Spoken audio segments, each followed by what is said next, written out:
नमस्कार दोस्तों, स्वागत है आप सभी का एक बार फिर से हमारे यूट्यूब चैनल पे। मेरा नाम है सुमित मुरारी। आशा करता हूँ आप लोग अच्छे होंगे, आपकी तैयारी अच्छी चल रही होगी। तो देखिए, UK triple S UPPSC exam के लिए इकोनॉमिक्स के अंतर्गत अगला लेक्चर रहने वाला है हमारा, जहां पे हम इंपोर्टेंट एमसीक्यू के थ्रू यहाँ पे आर्थिक समितियां देखने वाले हैं। देखिए, आर्थिक समिति बहुत इंपॉर्टेंट है। आप रिसेंट में जितने भी एग्जाम दिए होंगे, वहां यूके पीएससी के एग्जाम, यूके ट्रिपल एससी के एग्जाम हो या एसएससी के एग्जाम हो, तो कमेटियां पूछा जा रही हैं। ठीक है, जो आपकी इकोनॉमी है उसमें कमेटियां बनी थी जो अलग अलग पूछी जा रही है। इससे रिलेटेड मैंने एक वीडियो पहले ही बनाया हुआ है, आप प्लेलिस्ट में जाकर देख सकते हैं। वहां पे इंपॉर्टेंट जितनी भी चलिया समिति है, नरसिम्हम कमेटी है, सबके बारे में मैंने वहां पे बताई हुई है। बट यहाँ पे हम क्या करेंगे, ओनली एमसीक्यू देखने वाले हैं। 50 प्लस एमसीक्यू रहेंगे और एग्जाम में एक क्वेश्चन आपका यहाँ से 100% बनने वाला है। ठीक है, तो अच्छे देखिए, इसको याद करना, क्योंकि रिसेंट में भी आपके जो एग्जाम हुए थे ना, वहां पे क्वेश्चन पूछे गए थे। ठीक है, चलिए तो इसको स्टार्ट करते हैं। चलिए, तो पहला क्वेश्चन है यहाँ पे। ठीक है, देखिए ये इंपॉर्टेंट है क्योंकि एग्जाम में समितियां पूछी जा रही है हर एग्जाम में। ठीक है, आपने वीपीडीओ पीपीडीओ का एग्जाम देखा होगा, वहां पर भी चलिए समिति के बारे में पूछा था। ठीक है, तो इस टाइप से और एग्जाम में भी पूछा गया है। चलिए, तो पहला क्वेश्चन है यहाँ पे, मीरा सेठ समिति का संबंध किससे है? ठीक है, तो मीरा सेठ समिति का संबंध था आपका हथकरघे के विकास से। तो इसको याद रख लो, मीरा सेठ कैसे बनी? हथकरघे के विकास से बनी। ठीक है, सेकेंड है, शंकर लाल गुरु समिति का संबंध किससे था? देखिए, जो शंकर लाल समिति थी ना, ये बनी थी आपकी कृषि विपणन के लिए। ठीक है, तो ऑप्शन नंबर ए हो जाएगा, ये भी इंपॉर्टेंट है। तीसरा है, जानकी रामन समिति का गठन किस उद्देश्य से किया गया था? तो जानकी रामन जो समिति थी ना, इसका जो मेन उद्देश्य था, ठीक है, इसको बनाने के लिए, तो ये था आपका बैंकों की प्रतिभूतियों के सौदों की जांच हेतु। तो ऑप्शन नंबर यहाँ पे डी बिल्कुल इसका राइट रहने वाला है। ठीक है, देखिए इससे पहले मैंने एक समिति के ऊपर वीडियो बनाई थी, कौन सी समिति किसके लिए बनी थी और कौन से सन में बनी थी। तो यहां से भी क्वेश्चन पूछ सकता है कि ये जो कमेटी है कब बनी थी करके, तो उसका वीडियो आपको डिस्क्रिप्शन में मिल जाएगा, आप उसको देख सकते हैं। ठीक है, क्योंकि इंपॉर्टेंट है आगामी जो भी एग्जाम आपके होने वाले हैं। चौथा है, नायक समिति का संबंध किससे है? कुटीर उद्योगों से, लघु उद्योगों से, भारी उद्योगों से, या फिर इनमें से सभी। ठीक है, तो ये भी इंपॉर्टेंट क्वेश्चन है आप लोगों के लिए। तो ये था लघु उद्योगों से संबंधित नायक समिति। पांचवा है, रेखी समिति का संबंध किससे था? ठीक है, जो रेखी समिति बनी थी, इसका मेन उद्देश्य जो था वो था अप्रत्यक्ष करों के संबंध में समान नियमावली बनाने से। तो ये इसके लिए बनी थी आपकी रेखी समिति बनी थी। छठा क्वेश्चन है, नरसिम्हम समिति ने किस संबंध में अपने सुझाव केंद्र सरकार को दिए थे? अब यहाँ पे इंपॉर्टेंट है, नरसिम्ह समिति से एग्जाम में क्वेश्चन देखे जाते हैं रिपीटेडली बार बार। ठीक है, जो आपकी नरसिम्हम समिति थी, इसने केंद्र सरकार को सुझाव दिया था। अभी किसके बारे में दिया था? ये दिया था आपका बैंकिंग संरचना सुधार संबंधी। ठीक है, कि बैंकिंग संरचना में क्या क्या सुधार करने हैं, क्या क्या रिफॉर्म करने हैं, तो इसके लिए ये नरसिम्हम समिति बनी थी और इसने केंद्र सरकार को यहाँ पर सुझाव अपने दिए थे। ठीक है, सातवां है, ज्ञान प्रकाश समिति का संबंध किससे था? औद्योगिक रुग्णता, चारा घोटाला, चीनी घोटाला, या फिर शेयर घोटाला। तो ज्ञान प्रकाश समिति ये बनी थी आपके लिए चीनी घोटाले के संबंधित थी। ठीक है, ऑप्शन नंबर सी हो जाएगा यहाँ पे। आगे बढ़ते हैं, अगला है, सुंदर राजन समिति का संबंध किससे है? पेट्रोलियम, शिक्षा, लघु उद्योग, या फिर विद्युत। तो सुंदर राज समिति का संबंध आपका पेट्रोलियम से थे। नौवां है, सरकारिया समिति किस विषय से संबंधित है? देखिए इंपॉर्टेंट है, जैसे नरसिम्हा समिति बताया मैंने, वह सरकारिया कमेटी और साकरिया कमेटी दो अलग अलग, कंफ्यूज नहीं होता है। ठीक है, तो सरकारिया कमेटी तो बहुत बड़ा है, तो इसका कमेटी का था जो सेंटर और स्टेट संबंध थे ना, इसके रिलेटेड था। ठीक है, सेंटर स्टेट रिलेशन जो थे, इसके रिलेटेड चीजों को कैसे लेके चलना है, तो सरकारिया समिति बनी थी और इंपॉर्टेंट कमेटी यहाँ पे है। अगला है 10वां, भूतलिंगम समिति किससे संबंधित है? ठीक है, तो ये था भूतलिंगम समिति, ये आपका वैट से, जो वैल्यू एडेड टैक्स था ना, उससे रिलेटेड था। ऑप्शन नंबर ए हो जाएगा। अगला है, एलकेजा समिति ने किस कर का सुझाव दिया था? अब देखिए, जो एलकेजा समिति थी, इनने दिए तो 3-4 प्रकार की समितियां बनाई थी, बट मेन जो था ना वो था आपका यहाँ पे MENVAT। ठीक है, ये मैन्युफैक्चरिंग रिलेटेड एक वैट था। ठीक है, ये भी टैक्स था एक, तो उससे रिलेटेड बनाई गई थी यहाँ पे। ठीक है, तो ऑप्शन नंबर यहाँ पे सी बिल्कुल राइट होगा। 12वां है, देखिए ये क्वेश्चन आपका वीडियो बीपीडीओ एग्जाम में पूछा गया रिसेंट में। ठीक है, 2022-24 में जो पेपर हुआ था वीडियो बीपीडीओ का, तो वहां पे पूछा गया था प्रत्यक्ष कर, अप्रत्यक्ष कर, उपयुक्त दोनों, इनमें से कोई नहीं। तो चेलिया समिति का समय था टैक्स रिफॉर्म से था। ठीक है, उसमें प्रत्यक्ष कर भी था और अप्रत्यक्ष कर भी था। ठीक है, तो ऑप्शन नंबर सी हो जाएगा। तो यहां से एग्जाम में क्वेश्चन आते हैं, तो आप प्रैक्टिस करिए इनके अच्छे से। तो 50 से 60 क्वेश्चन देंगे यहाँ पे, और यहाँ से कोई ना क्वेश्चन एग्जाम में आना जरूरी है। ठीक है, अगला है, रेखी समिति गठित की गई थी। अब ये क्वेश्चन हमने किया था रेखी समिति वाला। ठीक है, तो इसका संबंध किससे हो जाएगा? ये हो जाएगा अप्रत्यक्ष कर सुधार के लिए। ठीक है, ऑप्शन नंबर बी हो जाएगा। 14वां है, भंडारी समिति ने किसके संबंध में अपनी सिफारिशें प्रस्तुत की थी? दूरसंचार क्षेत्र में निजी इकाइयों के प्रवेश से, रेलवे के क्षेत्रों का पुनर्गठन, क्षेत्रीय ग्रामीण बैंक की पुनर्रचना, और पेट्रोलियम क्षेत्र में सुधार। तो जो भंडारी समिति थी, इसका जो संबंध था वो था आपका क्षेत्रीय ग्रामीण बैंकों की पुनर्संरचना से। ठीक है, तो ऑप्शन नंबर सी हो जाएगा। 15वां है, निम्नलिखित समितियों में से किसके द्वारा वित्तीय समावेशन पर अपनी संतुष्टियां दी गई थी। किसके ऊपर बात कर रहा है? अपनी बात कर रहा है वित्तीय समावेशन की बात कर रहा है। राकेश मोहन समिति, सिन्हा समिति, रंगराजन समिति या फिर केलकर समिति। देखिए, अब आपने केलकर समिति, रंगराजन समिति, तेंदुलकर समिति के बारे में आपने पढ़ा होगा, इकोनॉमिक्स में बहुत बार पढ़ा होगा। ठीक है, अब यहाँ पे बात कर रहा है वित्तीय समावेशन की, यहाँ पे बात कर रहा है। ठीक है, तो ये हो जाएगा राकेश मोहन समिति हो जाएगा। ठीक है, आगे बढ़ते हैं।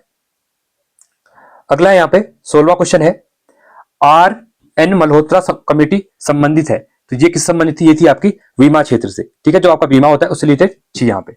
17वां है, आबिद हुसैन समिति किस मंत्रालय द्वारा गठित की गई थी?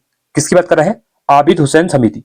ठीक है, तो इसका संबंध था आपका उद्योग मंत्रालय, किससे? उद्योग मंत्रालय से। ठीक है, 18वां है, आबिद हुसैन समिति गठित की गई थी। देखिए, अब उद्योगों के विधिकरण, अभी तो पता है आपको उद्योग मंत्रालय के द्वारा, अब किसके लिए? उद्योग में उद्योगों के विधिकरण हेतु, लघु उद्योगों की समस्याओं के निवारण हेतु, हरकंगा उद्योग की समस्या के निराकरण हेतु या फिर निर्यात संबंध हेतु। तो इसका राइट ऑप्शन हो जाएगा आपका लघु उद्योगों के समस्याओं के निवारण के लिए आपके आबिद हुसैन समिति का गठन यहाँ पे किया गया था। और किसने किया था? उद्योग मंत्रालय ने यहाँ पे किया था।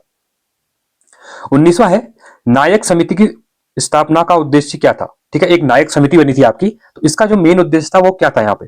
तो ये था छोटे पैमाने के उद्योगों की साख समस्या की जांच करना और छोटे उद्योगों की रूपरेखा में संबंधित पहलुओं की जांच करना। तो दोनों हो जाएंगे। ठीक है, तो ऑप्शन नंबर यहाँ पे डी बिल्कुल इसका राइट ऑप्शन होगा, दोनों के लिए यहाँ पे बनी थी।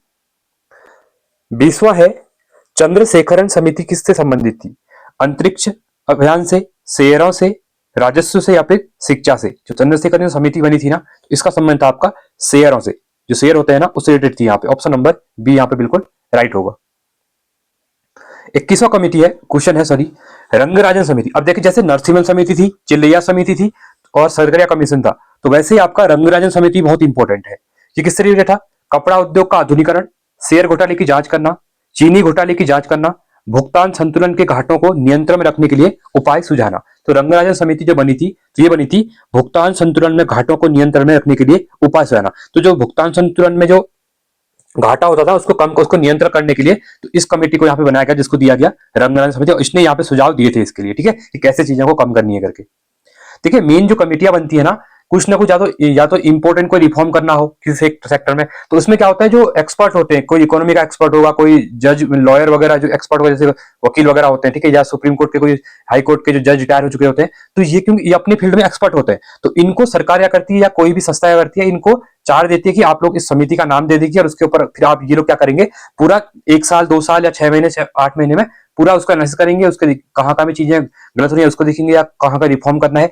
जैसे आपने देखा होगा रिसेंट में ही कुछ भी, मतलब सिंपली एक मान लो, या तो कोई सिक्योरिटी जैसे आप कह सकते हैं फ्लड आ रहा है कहीं पे, ठीक है, तो उसमें क्यों आया, कहीं पे कुछ घोटाला हुआ, तो घोटाला क्यों हुआ, उसके लिए समितियां बनती है, तो यही समितियां हैं। ठीक है, 22वां है, कर सुधार समिति का अध्यक्ष किसे नियुक्त किया गया था? प्रणब मुखर्जी, केपी नरसिम्हा, एस जानकी रामन या फिर राजा चलैया। तो कर सुधार समिति, अब ये क्वेश्चन अगर मैंने बताया, अगर आपने ध्यान से पूरा होगा ना, तो मैंने चलैया समिति कहा था ना, किसके लिए कहा था मैंने?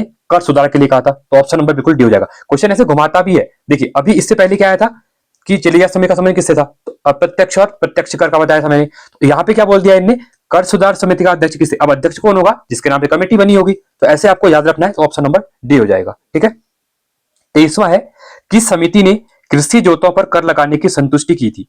भूतलिंगम समिति, वांचू समिति, राज्य समिति या फिर चलैया समिति। तो इसका जो राइट ऑप्शन हो जाएगा वो हो जाएगा राज्य समिति। ठीक है, तो इनने क्या कहा? कृषि जोतों पर कर लगाने की संतुष्टि ने दी थी यहाँ पे। ठीक है, 24वां है, कर संरचना संबंधी सुधारों के लिए गठित की समिति कौन सी थी? देखिए, ये क्वेश्चन इतनी बार पूछा गया एग्जाम में ना, तो अलग अलग लैंग्वेज में, तो फिर से आ चुका है, राजा चलैया समिति हो जाएगा, ऑप्शन नंबर बी हो जाएगा आपका। कहीं भी आपका टैक्स रिफॉर्म की अगर बात आएगी ना, तो सीधे बिना सोचे से चलैया समिति वहां पे टिक कर देना। ठीक है, 25वां है, निम्नलिखित में से कौन विमेल है? देखिए, रेखी समिति, आयात निर्यात प्रक्रिया सरलीकरण, क्या ये इससे संबंधित है? अब विमेल कह रहा है, ठीक है, जो मेल नहीं है कह रहा है, मतलब ये गलत बता रहा है, क्वेश्चन ऐसे ही पूछते हैं यहाँ पे एग्जाम में, ध्यान देना। तो देखिए, ये गलत हो जाएगा, क्योंकि रेखी समिति हमने अभी आगे पढ़ा था। ठीक है, नंजुत्मा समिति, रेल किराया भाड़ा, ये सही है। रंगराजन समिति, भुगतान संतुलन असंतुलन, ये भी सही है। गोपुरिया समिति, बैंक सुधार। अब ये क्वेश्चन देखिए, नरसिम्हा समिति और गोपुरिया समिति, ये बैंक के सुधार दोनों, ठीक है, दोनों को याद करना। तो यहाँ पे बेमेल कौन सा है? रेखी समिति हो जाएगा। ठीक है, ऑप्शन नंबर ए हो जाएगा। 26वां है, निम्न में कौन सी समिति भारत में निर्धनता के अनुमानों से संबंधित रही है? देखिए अब किसका आता है, निर्धनता। अब सुरेश तेंदुलकर समिति इकोनॉमिक्स से आप पढ़ते होंगे ना, तो केलकर समिति और तेंदुलकर समिति पढ़ते होंगे। तो ये कि यहाँ पे दिया हुआ है ऑप्शन नंबर बी। तो यहाँ पे भारत में निर्धनता के अनुमान आपने देखा होगा ना, गरीबी कितनी है, तो जो सिटी के अंदर 27 रुपए दिन में खर्च करता है, तो आपने देखा होगा एक ने कैलोरी के हिसाब से बताया था, जो इंसान इतना कैलोरी लेता है, 2100 कैलोरी और 2400 कैलोरी, दो थे ऑप्शन, ठीक है। तो इकोनॉमिक्स में आपने पढ़े होंगे। तो ये सब उसी के रिलेटेड है, ठीक है, निर्धनता के लिए, जांच के लिए कितनी निर्धनता, हम किसको मानेंगे, किसको हम नहीं मानेंगे वाला। अगला है, गरीबी रेखा से नीचे जीवन यापन करने वाली जनसंख्या के अनुमान के नए मापक मानक निर्धारित करने के लिए भारत सरकार ने एक समिति गठित की थी। निम्नलिखित में से इस समिति के अध्यक्ष कौन थे? देखिए फिर से क्वेश्चन आ चुका है, और ये क्वेश्चन बहुत बार पूछता है, ठीक है ना। तो वही चीजें हैं, बस घूम फिर के अलग अलग। तो सुरेश तेंदुलकर समिति अभी हमने किया था, देखिए ये भी वही था निर्धनता के लिए, और ये भी बोल रहा है कि गरीबी रेखा के नीचे जीवन यापन करने वाले जनसंख्या के अनुमान के लिए मानक निर्धारित करने के लिए भारत सरकार ने समिति गठित की थी, ठीक है। क्योंकि निर्धनता वही होगी ना, जो निर्धन मतलब कौन है, जो गरीबी से भी नीचे यापन कर रहे हैं, ठीक है। 28वां है, 1994 में जनसंख्या नीति के लिए किस समिति का गठन किया गया था? स्वामीनाथन समिति, दांतेवाला समिति, गोईपोरिया समिति या फिर नाडकर्णी समिति, ठीक है। तो 1994 में वही जनसंख्या नीति के लिए एक समिति बनाई गई थी, ठीक है। इसका राइट ऑप्शन कौन सा जाएगा? ये हो जाएगा आपका स्वामीनाथन समिति, तो ऑप्शन नंबर ए हो जाएगा। 29वां है, कौन सी समिति औद्योगिक क्षेत्र के क्रियाकलापों से संबंधित नहीं है? अब नहीं है कह रहा है, ध्यान देना। हजारी समिति, गोस्वामी समिति, वैद्यनाथन समिति या फिर दत्ता समिति। तो इसमें से औद्योगिक क्षेत्र के क्रियाकलापों से संबंधित कौन सी नहीं है? तीन होंगी, एक यहाँ पे नहीं होगी, ठीक है। तो देखिए वैद्यनाथ समिति संबंधित नहीं है, वैद्यनाथन समिति, ठीक है। आगे बढ़ते हैं अगले क्वेश्चन की तरफ। अगला है यहाँ पे 30वां क्वेश्चन है, औद्योगिक ऋणता से संबंधित समिति है तिवारी समिति, गोस्वामी समिति, उपयुक्त दोनों, इनमें से कोई नहीं। तो ये बनी थी, दोनों समितियां थी, औद्योगिक ऋणता के लिए तिवारी समिति भी थी और गोस्वामी समिति भी थी, ऑप्शन नंबर सी हो जाएगा। 31वां क्वेश्चन है, सार्वजनिक वितरण प्रणाली संबंधित समिति है, ठीक है। जो सार्वजनिक वितरण प्रणाली है ना, सोधानी समिति, गोईपोरिया समिति, वेणुगोपाल समिति या फिर मालेग्राम समिति। इसका राइट ऑप्शन है आपका, ये बनी थी वेणुगोपाल समिति। ये किसी थी? सार्वजनिक वितरण प्रणाली संबंधित थी यहाँ पे। 32वां है, अप्रत्यक्ष कर से संबंधित समिति है। देखिए फिर से आ चुका है, अभी कुछ बताऊंगा नहीं मैं, इसको आप खुद करेंगे। अप्रत्यक्ष कर कह रहा है, अब चेलिया समिति थी वो दोनों से रिलेटेड थी, वो किससे थी? अप्रत्यक्ष और प्रत्यक्ष दोनों से थी, प्रत्यक्ष अप्रत्यक्ष। अब यहाँ पे ओनली अप्रत्यक्ष बोल रहा है, तो ये हो जाएगा रेखी समिति हो जाएगा, ठीक है ना। आगे बढ़ते हैं। 33वां है, अप्रत्यक्ष कर से संबंधित समिति नहीं है। अब इसमें नहीं है कह रहा है, देखिए रेखी समिति तो हो गई, अभी हमने क्वेश्चन कर रखा है ऊपर, ठीक है ना। यहाँ पे क्या कह रहा है, ध्यान से देखना। यहाँ पे कह रहा है अप्रत्यक्ष कर, देखिए दो टाइप से होता है, डायरेक्ट इनडायरेक्ट, ठीक है। यहाँ पे कह रहा है अप्रत्यक्ष कर संबंधित समिति कौन सी नहीं है। देखिए पहली बात, एलके समिति है ना, ये थी, यह अप्रत्यक्ष जांच समिति थी, ये बिल्कुल सही है। अब रेखी समिति, जो रेखी समिति थी ये भी थी आपकी इससे रिलेटेड, ठीक है, प्रत्यक्ष से रिलेटेड थी। जो वांचू समिति थी ना, ये थी टैक्स से रिलेटेड, बट ये प्रत्यक्ष थी। यहाँ पे पूछा अप्रत्यक्ष कर कौन सा नहीं है, तो वहां पे ऑप्शन हो जाएगा यहाँ पे ऑप्शन नंबर बी, वांचू समिति, क्योंकि वांचू समिति जो थी वो प्रत्यक्ष कर से संबंधित थी, ठीक है। बाकी एलके हो गया, रेखी समिति हो गया, और इसमें एक माथुर समिति आता है, ठीक है, और चिल्लिया समिति आता है। ये तीन अप्रत्यक्ष कर से संबंधित थे। जो चिल्लिया था वो दोनों था, प्रत्यक्ष कर भी था और प्रत्यक्ष कर से रिलेटेड भी था, ठीक है। तो कंफ्यूज नहीं होना है। यहाँ पे पूछा कि अप्रत्यक्ष कर कौन सा नहीं है, तो यहाँ पे वांचू नहीं होगा, ठीक है। तो इंपॉर्टेंट है, याद रखना इसको। आगे बढ़ते हैं। 34वां क्वेश्चन है, भारत में गठित पहली सरकारी समिति कौन सी थी? साख समितियां, विपणन समितियां, कृषि समितियां या फिर गृह समितियां। तो भारत में गठित पहली सहकारी समिति की बात का यहाँ पे कर रहा है, ठीक है। तो ये थी आपकी साख समितियां, ठीक है। 35वां क्वेश्चन है, नरसिम्हम रिपोर्ट का संबंध किसके पुनर्गठन से था? अब देखिए ये क्वेश्चन ऑलरेडी मैं आगे 3-4 डिस्कस कर चुका हूं, तो मैंने कहा था ना बैंकिंग रिफॉर्म के लिए, तो बैंकिंग संस्थानों के पुनर्गठन के लिए नरसिम्हम रिपोर्ट यहाँ पे आई थी, ठीक है। कमेटी भी कह सकते हैं, रिपोर्ट भी कह सकते हैं, क्योंकि कमेटी ने रिपोर्ट बनाई होगी यहाँ पे, ठीक है। 36वां है, राजा चलैया समिति का संबंध किससे है? देखिए फिर से क्वेश्चन आ चुका है, ठीक है। तो प्रत्यक्ष और अप्रत्यक्ष कर प्रणाली में सुधार, तो ऑप्शन नंबर ए हो जाएगा। आपको ज्यादा सोचने की जरूरत है नहीं, क्योंकि आपको रट गया होगा भी, ठीक है। आगे बढ़ते हैं। वी के चतुर्वेदी कमेटी ने निम्नलिखित में से किससे संबंधित कार्य किया था? किसकी बात कर रहा है? वी के चतुर्वेदी की कमेटी की यहाँ पे बात कर रहा है, ठीक है। पहला है केंद्र राज्य संबंध समीक्षा, नहीं। परिसीमन समिति अधिनियम, नहीं। कर सुधार राजस्व वृद्धि, नहीं। हाँ, तेल क्षेत्र में कीमत सुधार, तो इसके लिए वी के चतुर्वेदी कमेटी यहाँ पे बनी थी, ठीक है। 38वां है, तारोपुर समिति निम्नलिखित में से किस एक से संबंधित थी? किसकी बात कर रहा है? तारोपुर समिति, तारापुर समिति, ये इंपॉर्टेंट है, ठीक है। देखिए जो तारोपुर समिति बनी थी ना, इसका संबंध था पूर्ण पूंजी लेखा संपरिवर्तनीयता से संबंधित थी। ठीक है, ऑप्शन नंबर यहाँ पे बी हो जाएगा। तो मैचिंग फॉलोइंग में क्वेश्चन आएंगे, तो इनको अच्छे से याद कर लेना, क्योंकि आजकल जो नया पैटर्न बन रहा है इसमें एक समिति एक लाइन नहीं देगा, आपको 4 समितियां दे देगा, उनको बोलेगा कि इनका जो संबंध कौन सी कमेटी से या फिर किस समिति से। ठीक है, 39वां है, निम्नलिखित समितियों में से किस समिति ने भारत में वित्तीय क्षेत्रों की जांच की और सुझाव दिए? किसके लिए कर रहा है? वित्तीय क्षेत्र सुधार के लिए बात कर रहा है। भगवती समिति, आबिद हुसैन समिति, नरसिम्हम समिति या फिर चलैया समिति। तो इसका संबंध किससे हो जाएगा? ये हो जाएगा आपका नरसिम्हम समिति से हो जाएगा। ठीक है, वित्तीय क्षेत्र सुधार से संबंधित। अगला है, केलकर टास्क फोर्स की सिफारिशों का संबंध किससे है? बैंकिंग क्षेत्र, करों से, विदेशी निवेश या फिर व्यापार। तो देखिए, केलकर टास्क फोर्स कह रहा है, ये क्वेश्चन भी बहुत बार एग्जाम में पूछा गया है। ठीक है, तो ये हो जाएगा कर क्षेत्र में, टैक्स के क्षेत्र में। ठीक है, अगला है, राज कमेटी किस संबंधित है? कृषि, वृहत उद्योग, लघु उद्योग या फिर बैंकिंग। तो ये हो जाएगी कृषि संबंधित, राज कमेटी संबंधित। ठीक है, आगे बढ़ते हैं। 42वां है, भारतीय आयकर अधिनियम की धारा 88 में उपलब्ध आयकर छूट को समाप्त करने की सिफारिश निम्नलिखित में से किस समिति ने की थी? चलैया समिति, केलकर समिति, सोम समिति या फिर रंगराजन समिति। तो किसकी बात कर रहा है? ये कह रहा है कि जो आपकी आयकर अधिनियम, जो आईटी एक्ट था आपका, ठीक है, इनकम टैक्स वाला, इसमें जो आयकर छूट को समाप्त करने की यहाँ पे बात की थी, जो धारा 88 थी। ठीक है, तो ये किस समिति ने यहाँ पे सिफारिश के लिए की थी? तो ये की थी आपकी केलकर समिति ने, ऑप्शन नंबर बी हो जाएगा। ठीक है, अगला है 43वां क्वेश्चन है, दीपक पारिक कमेटी अन्य चीजों के साथ साथ निम्नलिखित में से किस एक उद्देश्य के लिए गठित की गई थी? ठीक है, ये इंपॉर्टेंट क्वेश्चन बनेगा। ठीक है, यूपीएससी एग्जाम 2009 में 9 में पूछा गया था। ठीक है, तो दीपक पारिक कमेटी की यहाँ पे बात कर रहे हैं। ठीक है, तो ये हो जाएगा अनुशंसना के विकास और वित्तीय के उपाय सुझाने के लिए। तो यहाँ पे ये कमेटी बनी थी, दीपक पारिक कमेटी, जिसने अवसंरचना के विकास और वित्तीयन के लिए उपाय सुझाया था। ठीक है, आगे बढ़ते हैं अगले क्वेश्चन की तरफ। 44वां क्वेश्चन है, यहाँ पे क्या कह रहा है, जस्टिस मदान वी कोलोकुर समिति को किससे संबंधित कदम उठाने के लिए बनाया गया था? पर्यावरण नियमों के उल्लंघन को देखना, पराठी जो ठूंठ होता है जलाने से रोकना, जो पराली होती है। ठीक है, आपने देखा होगा, जो आपने दिवाली के बाद देखा होगा हरियाणा पंजाब में जो किसान जलाते हैं पराली। ठीक है, तो उसके बाद नई जल नीति बनाना, डिजिटल लोन का नियम करना। देखिए, ये अभी हरियाणा हाई जी क्वेश्चन जो था वहां पूछा गया था। ठीक है, 2021 में क्वेश्चन पूछा, क्योंकि इंपॉर्टेंट है, न्यूज में उस टाइम पर पूछा भी गया था, क्योंकि बहुत ज्यादा न्यूज में हाईकोर्ट में चीजें चल रही सुप्रीम कोर्ट के अंदर। ठीक है, तो नई जल नीति बनाना, तो जस्टिस मदान वी लोकुर समिति इससे संबंधित यहाँ पे बताई गई थी, ऑप्शन नंबर सी हो जाएगा, नई जल नीति बनाना। ठीक है ना, आगे बढ़ते हैं अगले क्वेश्चन की तरफ।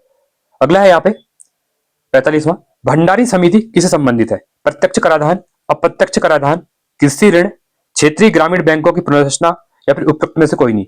बीपीएससी में क्वेश्चन पूछा गया था, बिहार पीसीएस में। ठीक है, तो यहाँ पे जो भंडारी समिति है ना, इसका संबंध था आपका क्षेत्रीय ग्रामीण बैंकों की पुनर्रचना के लिए। ठीक है, ऑप्शन नंबर सी, क्योंकि ये क्वेश्चन ऑलरेडी हमें आगे भी डिस्कस किया था भंडारी समिति वाला, क्षेत्रीय ग्रामीण बैंकों से। तो एक चीज याद रखना, भंडारी पूछेगा ना, भंडार कहाँ, पैसा भंडार कहाँ करते हैं आप लोग? बैंक में करते हैं, तो सिंपल ऐसे याद रख लो। ठीक है, ठीक है, आपको बताने के लिए, क्योंकि एग्जाम में ना क्लिक करती है चीजें।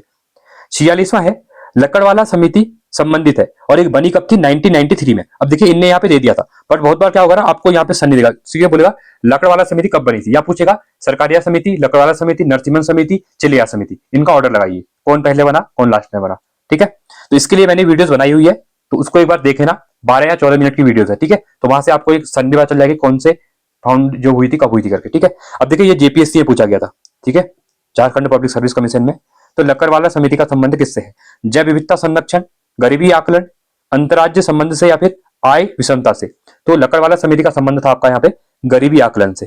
ठीक है, तो ऑप्शन नंबर बी हो जाएगा। तो ये इंपॉर्टेंट 46 क्वेश्चन थे हमारे। तो ऐसे ही हर चैप्टर के मैंने लिस्ट बना दी हुई है, जहां पे हमारे 8 लेक्चर आ चुके हैं, तो 2-3 लेक्चर और होंगे, पूरा आपका इकोनॉमी के यहाँ पे एमसीक्यू कवर हो जाएंगे। ठीक है, वीडियो कैसी लगी? वीडियो अच्छी लगी तो वीडियो को लाइक करें, चैनल को सब्सक्राइब करें और दोस्तों के साथ वीडियो को शेयर करें। साथ में इससे रिलेटेड और भी वीडियोस है, वो आपको डिस्क्रिप्शन में इसकी वीडियो मिल जाएगी, आप उसको भी देख सकते हैं। तो चलिए, आज के लिए इतना ही। Thanks for watching. जय हिंद, वंदे मातरम।